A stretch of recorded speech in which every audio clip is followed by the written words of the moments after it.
Le 16 août 2025, 57 camions chargés d'armes ont été interceptés à la frontière sud du Burkina Faso, mettant fin à une opération clandestine régionale d'une ampleur inquiétante. Cette saisie a transformé un pays perçu comme vulnérable en un État capable de détecter et d'arrêter un réseau logistique international avant qu'il ne cause des ravages. Mais cette victoire soulève une question. Que révèle cette nuit sur la guerre invisible qui entoure Ibrahim Traoré et les vulnérabilités sous-jacentes du Sahel? Si ce convoi a été stoppé à temps, combien d'autres menaces ont échappé au radar? Cette interception pourrait-elle être un tournant pour la sécurité régionale? Découvrez comment cet événement pourrait redéfinir l'avenir du Sahel. L'interception du convoi du 16 août n'est pas seulement un acte isolé. Elle met en lumière les vulnérabilités systémiques du Sahel, en particulier la Bamiyar Mdekir, la manière dont les chaînes logistiques internationales peuvent être à la fois invisibles et résilientes face aux tentatives de contrôle. Ibrahim Traoré et ses alliés ont réussi à stopper un flux d'armement massif.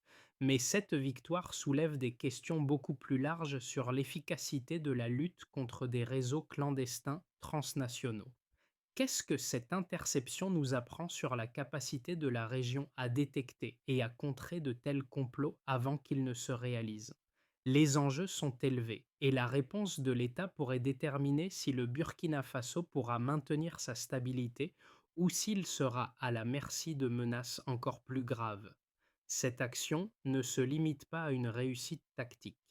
Elle pourrait redéfinir la manière dont le pays aborde les menaces à sa sécurité à l'avenir. La nuit du 16 août a marqué un tournant décisif dans la lutte contre les réseaux clandestins du Sahel. Lorsqu'un convoi de 57 camions chargés d'armes a été intercepté à la frontière sud du Burkina Faso, une série de réactions en chaîne a été enclenchée. Cette saisie a révélé une structure logistique bien établie avec des itinéraires préalablement tests pour éviter la détection. Mais au-delà de l'aspect spectaculaire de l'événement, cette action a mis en lumière la question de la résilience des réseaux illicites. Si un convoi a été intercepté à temps, combien d'autres ont échappé à la surveillance? Ibrahim Traoré et ses alliés ont compris rapidement qu'il ne suffisait pas de célébrer une victoire tactique, mais qu'il fallait comprendre ce que cette interception signifiait sur le long terme. Cette opération a révélé que dans le Sahel, les menaces ne se limiteraient pas à des groupes isolés, mais sont le reflet d'un réseau complexe et transnational qui exploite les failles systémiques. Ce n'est pas seulement un succès de l'État burkinabé, c'est un message clair sur la manière dont les stratégies sécuritaires doivent être repensées pour faire face à des menaces de plus en plus sophistiquées. Les chiffres collectés pendant l'interception ont montré l'ampleur de ce qui a été évité. Des milliers d'armes, potentiellement en mesure d'équiper une armée entière, prêtes à être utilisées pour déstabiliser la région. La question devient alors: comment un seul geste, celui du capitaine Moussa Kaboré, qui a ordonné l'arrêt des camions, a-t-il pu ouvrir une brèche dans un réseau international si bien orchestré? Le rôle clé du capitaine Moussa Kaboré, qui a pris la décision d'arrêter le convoi dans une situation d'incertitude totale, ne peut pas être sous-estimé. Ce geste, à première vue anodin, s'est révélé être un déclencheur stratégique majeur. En remarquant la lenteur anormale des camions et le silence inhabituel sur la route, Caboret a fait preuve d'une vigilance rare, ordonnant l'arrêt sans garantie d'appui immédiat. Cette décision, prise sous pression, a ouvert une brèche dans un réseau sophistiqué et bien préparé, exposant la vulnérabilité de la logistique internationale des armes. L'impact immédiat de cette décision a été déterminant. À Ouagadougou, le général Zerbo a rapidement orchestré la réponse institutionnelle, une collaboration entre les forces locales et la coordination centrale. Les rapports de terrain ont été rapidement consolidés et les corridors terrestres ont été verrouillés, empêchant toute dispersion rapide des cargaisons. Cette action rapide a donné à l'État burkinabé un avantage stratégique crucial, limitant l'impact potentiel du convoi et freinant la menace de manière significative. Au-delà de la tactique, cette intervention montre aussi une autre facette de la gouvernance sous Ibrahim Traoré, une approche systématique et mesurée qui privilégie la démonstration des faits plutôt que l'escalade verbale. La coordination entre la vigilance locale et l'intervention centralisée a fait apparaître la synergie entre les différents niveaux de réponse, prouvant que la stabilité du pays dépend de la capacité à agir rapidement et efficacement sur le terrain. L'interception du convoi le 16 août n'a pas seulement été un événement isolé, mais le point de départ d'une réaction en chaîne qui a révélé la complexité et la résilience des réseaux clandestins opérant dans le Sahel. Lorsque les premières informations ont circulé sur l'arrivée de camions à la frontière sud du Burkina Faso, les autorités ont réagi rapidement. Le capitaine Moussa Kaboré, faisant face à une situation inattendue, a pris la décision de stopper le convoi, malgré l'absence d'informations précises sur le contenu des camions et les intentions des conducteurs. Ce geste audacieux a permis d'éviter une catastrophe potentielle, mais il a également marqué le début d'une investigation plus profonde. Les forces les forces spéciales burkinabées ont rapidement pris le contrôle de la situation, tandis que la réaction à Ouagadougou se mettait en place en temps réel. En quelques heures, les corridors ont été verrouillés et les routes d'approvisionnement contrôlées. Cette mobilisation rapide a permis de contenir l'incident avant qu'il ne devienne une crise de plus grande ampleur. L'urgence de la situation était manifeste. Le convoi, constitué de 57 camions, était bien plus qu'un simple transport de marchandises. Il s'agissait d'une opération organisée, financée et coordonnée à l'échelle régionale, dont les conséquences auraient pu être catastrophiques pour le Burkina Faso et pour l'ensemble de la région du Sahel. Les premières analyses ont révélé que les camions étaient en provenance de plusieurs zones de conflit, dont la Libye et le Yémen, indiquant une chaîne d'approvisionnement transnationale extrêmement bien organisée. Chaque détail semblait démontrer une préparation minutieuse et une connaissance approfondie des routes et des points de contrôle du pays. L'opération était bien plus qu'un simple trafic d'armes. Elle constituait une tentative de perturbation politique et militaire visant à déstabiliser les équilibres sécuritaires dans la région.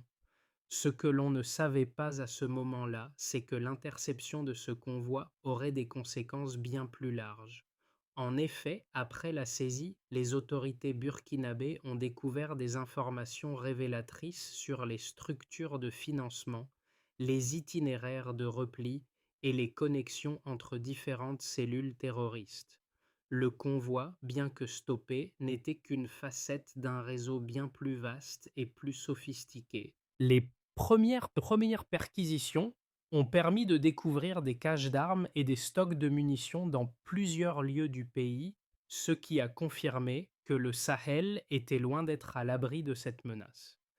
Ibrahim Traoré, conscient de l'importance de ne pas laisser cette situation dégénérer, a rapidement imposé une ligne de conduite claire, éviter l'escalade verbale et se concentrer sur la collecte de preuves vérifiables. Ce choix tactique a permis de maîtriser la situation et de rester dans le cadre d'une réponse institutionnelle rigoureuse.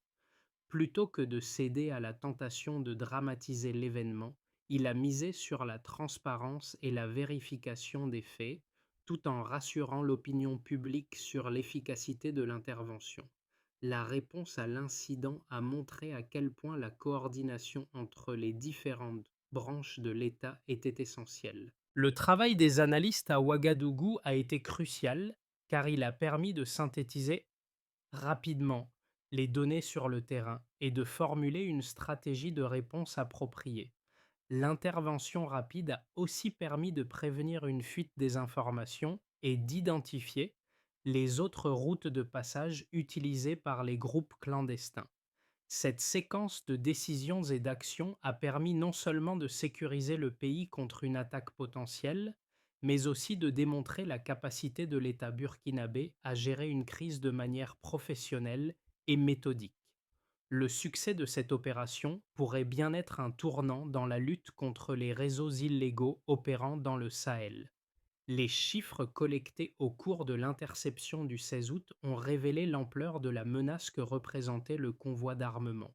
57 camions, équipés de milliers de munitions et d'armes, étaient prêts à alimenter une force militaire substantielle. Selon les analystes, cette cargaison aurait permis d'armer environ 40 000 combattants, un nombre suffisant pour créer une instabilité durable dans la région. Ce chiffre, bien qu'impressionnant, ne fait qu'illustrer l'ampleur de l'opération et la coordination nécessaire pour déplacer une telle quantité d'armement à travers plusieurs frontières. Les armes saisies provenaient de sources multiples, dont la Libye et le Yémen, des zones de conflits en guerre ouverte.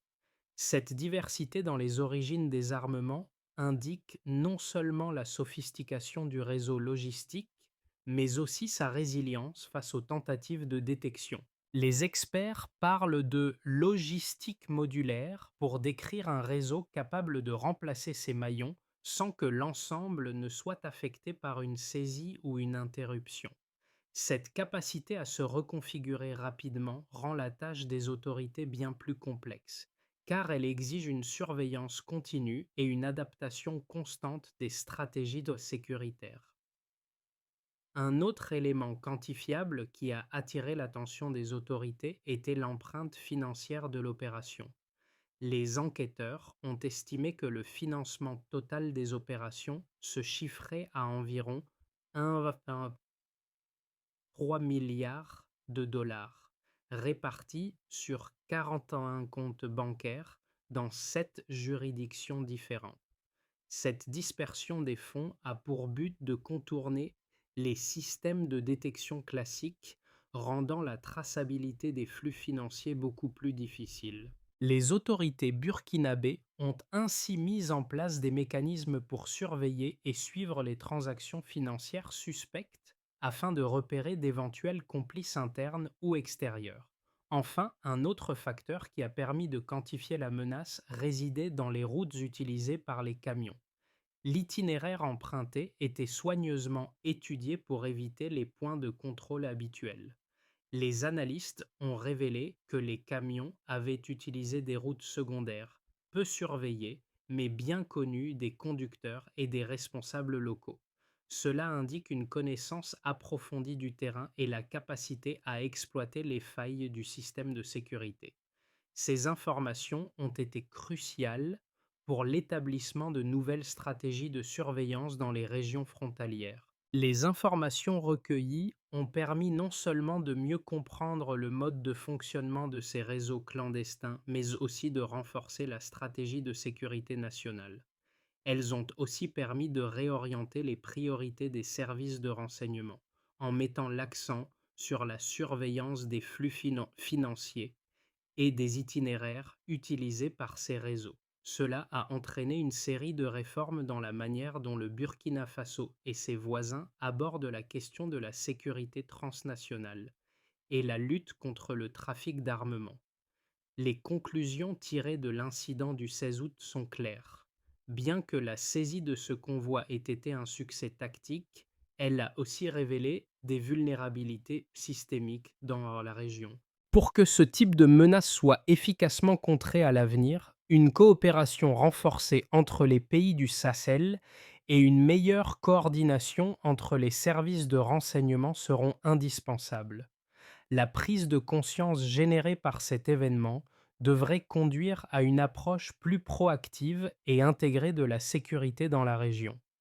L'événement du 16 août a suscité plusieurs analyses contradictoires concernant sa portée et ses implications.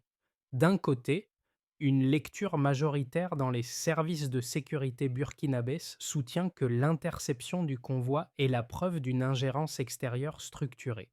Les éléments de preuve, notamment les itinéraires testés, les financements fragmentés et les sociétés écrans disséminées entre plusieurs capitales, ont laissé peu de place au doute. Cette lecture présente l'incident comme un exemple d'attaque hybride, une tentative concertée d'affaiblir les capacités sécuritaires du Burkina Faso en exploitant ses failles internes et ses vulnérabilités géopolitiques. Selon cette perspective, l'enjeu était d'abord stratégique: frapper rapidement sur plusieurs fronts, profiter des zones de fragilité et utiliser les corridors régionaux comme un levier pour déstabiliser le pays. L'envergure de l'opération indique une préparation de longue haleine et un réseau capable de contourner les dispositifs de contrôle traditionnels. Cependant, une autre lecture, plus sceptique, a également vu le jour parmi certains analystes et segments de l'opinion publique. Cette vision, qui se concentre sur les failles internes, suggère qu'une telle opération n'aurait pas été possible sans des complicités locales. Selon cette analyse, l'ampleur du convoi, sa lenteur et sa visibilité en réalité traduisent des faiblesses structurelles internes. L'absence de détection préalable du convoi dans les premiers moments après son entrée dans le pays soulève la question des processus de contrôle aux frontières et de la vigilance des autorités locales. Cette lecture défend l'idée que, malgré la complexité apparente du réseau, le vrai problème réside dans la gouvernance interne et la gestion des systèmes de sécurité, qui n'ont pas réussi à détecter des signaux faibles et à anticiper cette menace. Les deux lectures ne sont pas mutuellement exclusives. Elles se complètent au contraire en soulignant la nature hybride du problème. L'incident du 16 août n'est pas seulement le symptôme d'une ingérence extérieure, mais aussi le reflet de lacunes dans les mécanismes de sécurité interne du Burkina Faso. Il met en lumière la nécessité d'une réforme profonde des pratiques de contrôle et de surveillance, tout en appelant à une coopération plus étroite avec les voisins du Sahel. La réponse à cette menace ne devrait pas seulement se concentrer sur l'aspect extérieur, mais aussi sur la résilience du pays face à des réseaux internes de soutien à de telles opérations. Ainsi, l'opération du 16 août doit être perçue sous deux angles: comme une réponse à un défi externe majeur, mais aussi comme un miroir des vulnérabilités internes à corriger. La clé réside dans la capacité à combiner des mesures de sécurité rigoureuses avec une réforme de la gestion interne, afin de prévenir toute nouvelle tentative de ce genre. Le 16 août n'a pas seulement révélé des failles logistiques et des vulnérabilités sécuritaires. Il a aussi montré qu'une seule décision pouvait transformer un moment critique en tournant stratégique. Ibrahim Traoré a choisi de ne pas céder à la tentation de l'escalade verbale. Au lieu de dramatiser la situation, il a opté pour une approche mesurée, basée sur les faits. Cet acte pragmatique a non seulement rassuré les acteurs locaux, mais a aussi montré la volonté de l'État de maîtriser la situation. Au fil des heures qui ont suivi l'interception, la réponse institutionnelle a été précise et coordonnée, concentrée sur la collecte de preuves vérifiables plutôt que sur une réactivité impulsive. L'effet immédiat de cette posture a été double. D'une part, elle a renforcé la confiance des acteurs opérationnels et d'autre part, elle a donné au gouvernement une légitimité dans la gestion de cette crise. Ce choix méthodique d'agir au rythme des preuves plutôt que de se laisser emporter par la rhétorique a fait de cette intervention non seulement un succès tactique, mais aussi un modèle d'efficacité gouvernementale face à une menace transnationale. Cet équilibre entre réactivité et retenue pourrait bien marquer un tournant dans la manière dont le Burkina Faso gère les menaces extérieures et intérieures à l'avenir. L'interception du 16 août n'a pas seulement été un événement isolé, elle a déclenché une série de répercussions immédiates, tant sur le plan interne qu'international. Pour le Burkina Faso, cela a marqué un tournant dans la gestion de ses menaces sécuritaires. La rapidité avec laquelle les autorités ont réagi a montré qu'elles étaient capables de répondre à une crise transnationale tout en préservant la stabilité nationale. Les actions menées ont permis de limiter l'impact de l'incident, mais elles ont aussi révélé de profondes failles dans la manière dont la sécurité était gérée au sein du pays. Tout d'abord, les forces de sécurité ont dû redéfinir leur approche du contrôle des frontières. Les points de passage utilisés par le convoi étaient bien connus, mais étaient en réalité insuffisamment surveillés. La réponse rapide a permis d'éviter une escalade de la situation, mais elle a aussi mis en lumière la nécessité de renforcer ces mécanismes de contrôle pour prévenir de futures intrusions. La prise de conscience de cette vulnérabilité a conduit à une réforme immédiate des procédures de surveillance, augmentant l'investissement dans la formation et les équipements des agents chargés de la sécurité aux frontières. Ensuite, la saisie a révélé une autre dimension des vulnérabilités internes du Burkina Faso: l'absence de coordination fluide entre les différentes agences de sécurité. Bien que l'incident ait été bien géré à la base, il est apparu que les informations étaient parfois dispersées et manquaient de cohérence. En conséquence, les autorités ont mis en place de nouvelles lignes directrices pour l'échange d'informations entre les services de renseignement, la police et l'armée. Cela a permis de développer des stratégies de collaboration plus efficaces et d'éviter de tels décalages à l'avenir. Mais les répercussions ne se limitent pas aux seules frontières du Burkina Faso. À l'échelle régionale, cet incident a eu un effet domino. La nature transnationale du convoi a mis en lumière l'ampleur de la menace qui pèse sur toute la région du Sahel. Le Niger, le Mali et la Guinée, qui étaient également dans le viseur des groupes terroristes opérant en dehors des frontières du Burkina Faso, ont renforcé leurs propres mesures de sécurité. Ce phénomène a conduit à une coopération renforcée entre les pays du Sahel, avec des réunions régulières entre les ministres de la Sécurité pour échanger des informations et coordonner des actions communes. Les patrouilles conjointes et les échanges de renseignements sont désormais plus fréquents, créant un front uni contre les menaces transnationales. Pour les citoyens, l'impact psychologique a été important. Alors que l'incident a été perçu comme un signe de faiblesse au début, la réponse efficace et rapide des autorités a contribué à rétablir un sentiment de sécurité. Cependant, une vigilance accrue s'est installée dans les communautés, où les citoyens sont désormais plus impliqués dans les efforts de sécurité. Des initiatives locales, telles que des campagnes de sensibilisation et des programmes de vigilance de quartier, ont vu le jour pour encourager les populations à participer à la surveillance des zones sensibles. Cette prise de conscience collective est un autre des effets positifs de l'incident, qui a permis de renforcer l'engagement civique envers la sécurité nationale.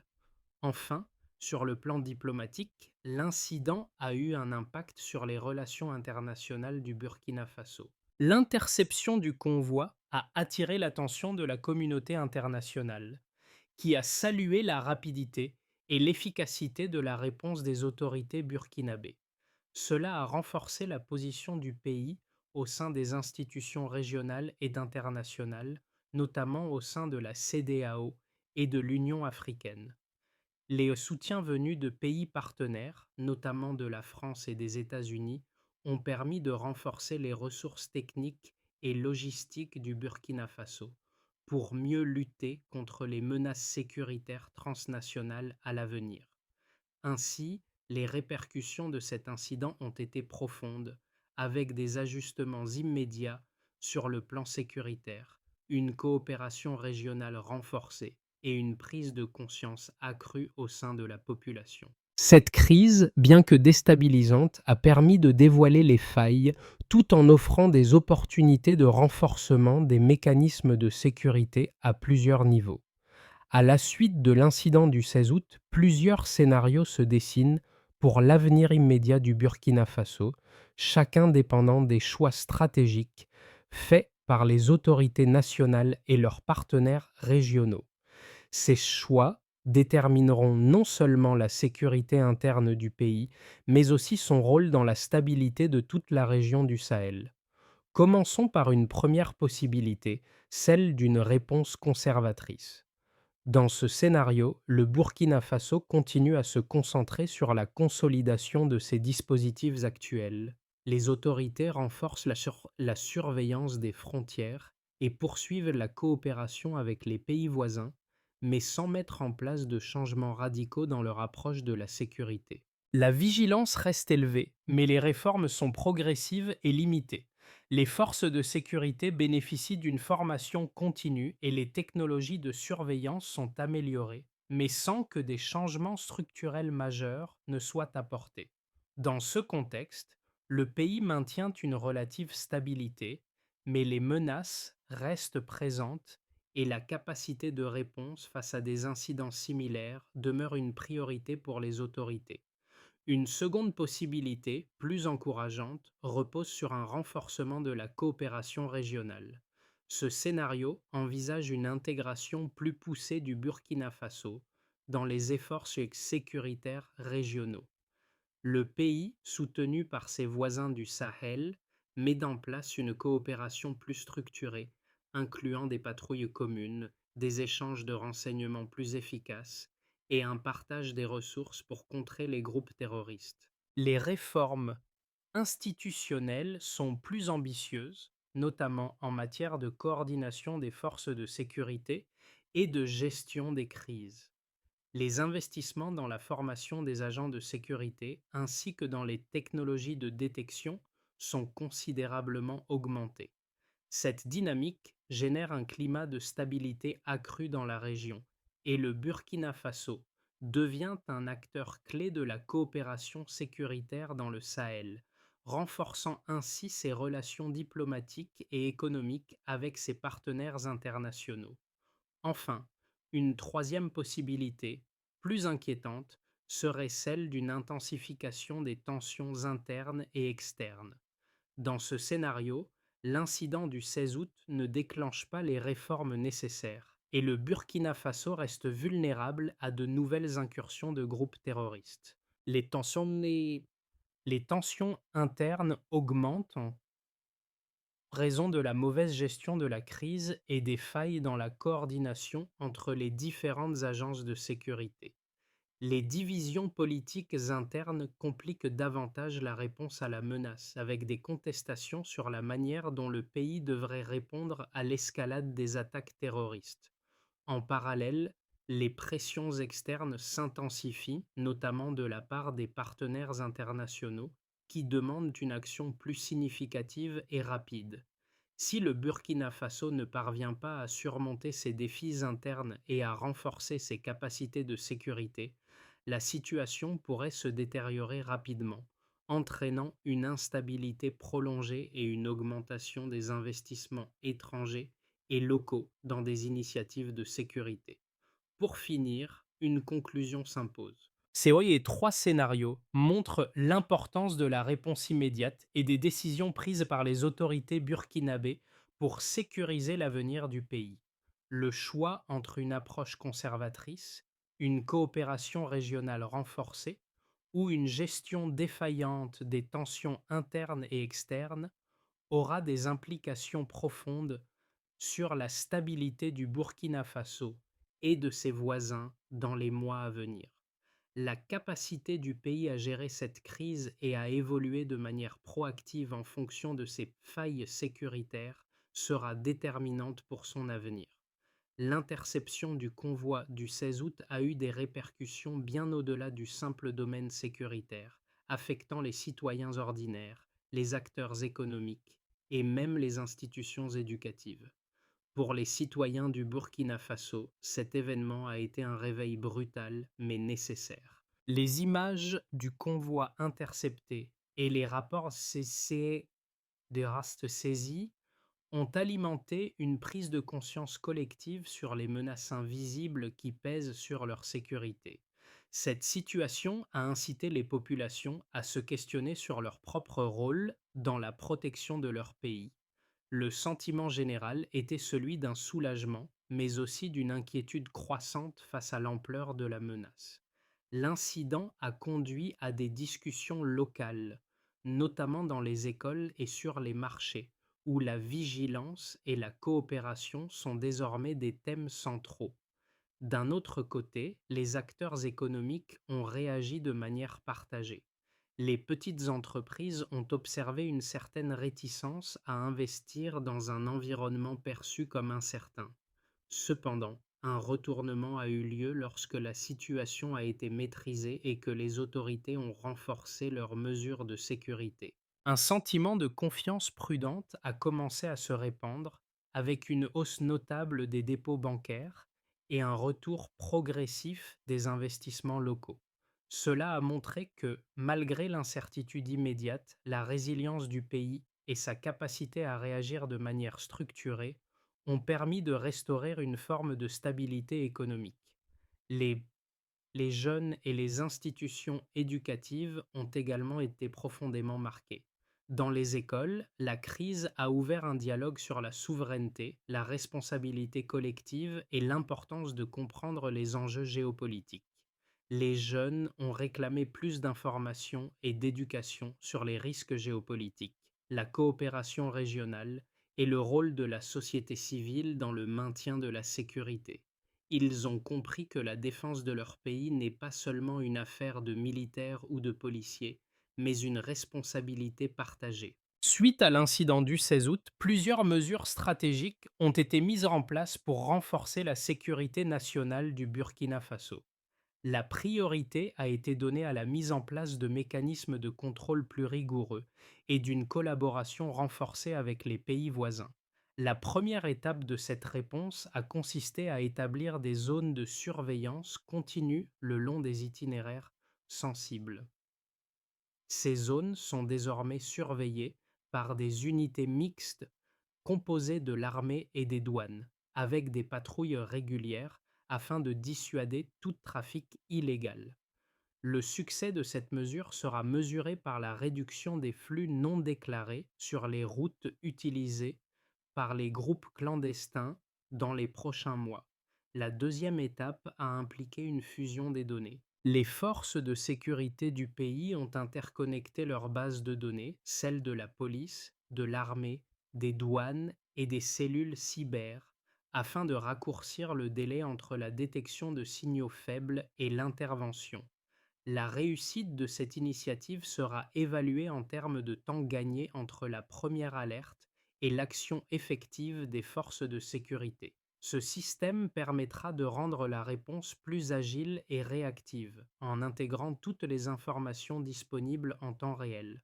Enfin, une coopération régionale plus étroite a été encouragée. Le Burkina Faso a renforcé les mécanismes d'échange sécuritaire avec ses partenaires du Sahel. Des réunions régulières et des patrouilles mixtes sont devenues la norme plutôt que l'exception. L'objectif est de créer une réponse commune face aux menaces transnationales, en garantissant une coopération fluide et rapide entre les pays voisins. Le succès de ces initiatives sera jugé par leur capacité à transformer la sécurité du Burkina Faso en une force collective et préventive, réduisant ainsi les risques de nouveaux incidents de grande ampleur. L'incident du 16 août ne se limite pas à une simple victoire tactique contre un convoi d'armement. Il incarne la résilience d'un peuple face à une menace diffuse et surtout, il rappelle le rôle fondamental de la vigilance dans la préservation de la souveraineté. Le geste du capitaine Moussa Kaboré, ordonnant l'arrêt du convoi sur une route silencieuse, est devenu un symbole de cette vigilance. Cette décision, bien que prise dans l'incertitude, a montré que même un acte discret peut avoir des conséquences profondes. Elle a démontré que la souveraineté d'un pays repose sur la capacité à prendre des décisions clés, souvent loin des projecteurs, mais toujours avec une vision claire du bien commun. À travers ce geste, c'est l'ensemble du système de sécurité qui a été testé. Et c'est cette même vigilance qui devra continuer à guider le Burkina Faso dans les mois à venir. La stabilité du pays ne dépend pas uniquement des actions ponctuelles, mais de la capacité à anticiper et à réagir efficacement. L'expérience du 16 août a renforcé cette vérité. La souveraineté se construit dans l'ombre à chaque décision, dans chaque action mesurée, à chaque moment clé. Le Burkina Faso a franchi une étape, mais la route reste semée d'embûches. Ce n'est pas seulement une victoire militaire, c'est un appel à continuer sur cette voie de vigilance et de préparation. Ce qui s'est joué le 16 août n'est pas seulement un épisode isolé dans l'histoire du Burkina Faso. C'est une leçon sur la vigilance, la coopération et la résilience.